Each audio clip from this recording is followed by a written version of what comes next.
Hello and welcome to GMIT Letterfrack. My name is Sean Garvey and I'm a lecturer here in the college, and we're here in our wood milling and kiln drying facility, and over the next couple of minutes I'm going to give you a demonstration on what we do here.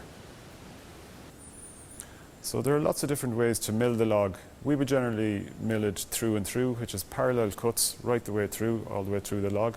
But now and again, depending on the size, character and the grain of the log, we might quarter saw the log or do some other cut. Particularly if we want to expose medullary rays or maybe the ripple in ripple sycamore. And once the log has been converted, we stack the boards very neatly and accurately so they remain flat during the drying process. And this is a very important step, because if we don't stack them flat and neatly, they're going to distort and warp and twist a lot, and they might end up unusable after all the time you spent drying and cutting and all that. So the moisture content of the log before we start is really high. It can be anything from 40 or 50% right up to 70 or 80 or even well over 100% depending on the species. And we have to get this moisture content down to about 10 or 12% for indoor furniture.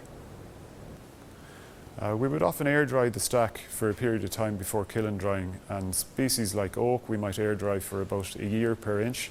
So if it's an inch thick, we'll air dry it for a year. If it's 2 inch thick, we'll air dry it for 2 years.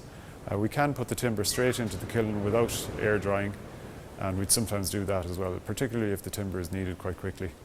And we would kiln dry in our 6 cubic metre kiln.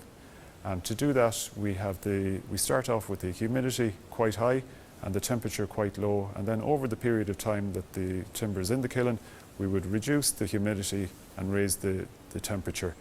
And that can take anywhere between a week or two, or maybe even up to 5 or 6 weeks if the temperature is if the humidity is quite high and the timber is quite thick. So on the last day, just before we take the timber out, we would go through a conditioning process where we kind of equalize the moisture content from the inside to the outside of the boards, and that takes about 12 hours. And after that, then the timber is ready to make furniture out of, right down to 12%.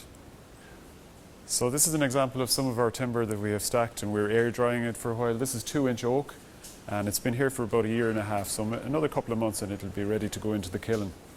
And you can see all the stickers are dead in line, and that's what I was saying earlier. That's really, really important, that every layer in the stack is level and the stickers are in line and it stays flat and doesn't warp. And this is just an example of some quarter sawn oak. I'm not sure if you can pick that up in the camera, but we have the beautiful medullary rays from the oak, and that's exposed where the growth rings are 90 degrees to the wide surface, and you expose the medullary rays. So thank you for watching, and we hope to see you in Letterfrack here sometime soon.